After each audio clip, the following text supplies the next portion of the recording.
Hey friends, what's going on? It's Mikey in LV, and a lot of people have been asking why FaceUp High Gow Poker is my game of choice. Isn't it too slow? Isn't it too boring?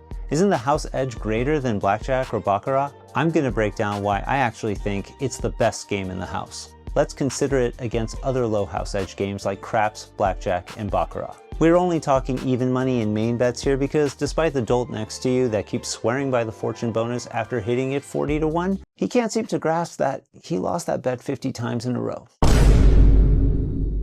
But I digress. First, let's break down the house advantage in each respective game. Pass line bets with full odds taken on a 3, 4, 5 times craps table have a house advantage of 0.37%. 3-2 Blackjack played perfectly generally has a house advantage of 0.5%, and the banker bet on Baccarat has a house advantage of 1.06%. So it's quite a bold claim for me to say that FaceUp Pai Gow Poker, a game that has a 1.8% house advantage, is the best game in the casino. But hear me out. First, you can't f up Pai Gow. And if you're so drunk to almost set a foul hand, chances are your new best friend sitting next to you are going to catch it for you. And if not, the dealer will. And if not, the pit boss will. And even still, most places will allow a reset if you're the kind of drunk that isn't afraid to grovel. Let's compare that to Blackjack strategy before getting to Vegas. Honey, it says here that if I have a 16, I should surrender against a dealer ace after half a Coors Light in Vegas.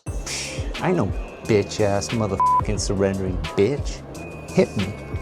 13 against a dealer 2, 12 against a dealer 3, who knows after 2 drinks. Second, volatility. Pai Gow is the least volatile game in the house. 40% of the hands are pushes, which means you can expect a modest bankroll to last. Come in with $500 and you're almost guaranteed that flat betting a $25 table will serve you through the weekend. Want to take full odds on craps with that same minimum? It could be a very short night. Blackjack?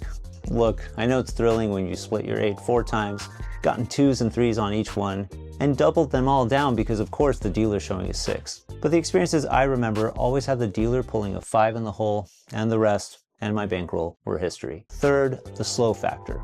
If you're averaging $100 a roll, taking full odds at a busy craps table, your expected loss is $37 per hour. $100 a hand at Blackjack played perfectly, and we all know you're not, will cost you $60 an hour. $100 a hand at Baccarat, at a mini table, $212 an hour. But if at that minimum you can find a table that lets you squeeze the cards, $42 an hour. You could argue that you don't have to play every hand, but you're gonna play every hand. For Pai Gow, $100 at just 30 hands per hour will run you $54 an hour.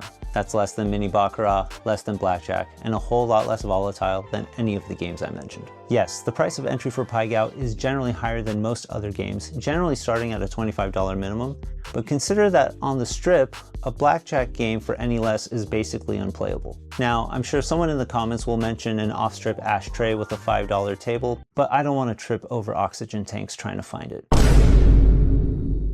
And here's a bonus perk. While it's uncommon to find Pai Gow in a high limit room, it's usually high limit adjacent, which means your free drinks are of higher quality and you can often call your liquor. I don't know about you, but I can outdrink the house advantage in Macallan 12. So you might be wondering how to bet to keep things interesting. As outlined in my first ever video, this is how I do it with a $2,000 buy-in and a $10,000 bankroll. My starting bet is $200, and if I win, continue up the progression you see on your screen. Push hands mean no change in bet, and I regress by 2 if I lose. In other words, if I lose an $800 hand, the progression begins again at $400. If I have $1,600 or more out and I lose, I walk away and grab a drink. I'm likely up a good amount at that point. It doesn't happen very often, but when I win the $3,200 hand, I color up. This is not a winning strategy. No money management system is, but I find this is a great way to maximize fun, and I'm very happy with the comps I get. Adjust it to a bankroll you're comfortable with and see how it goes. And remember, don't bet blue chips.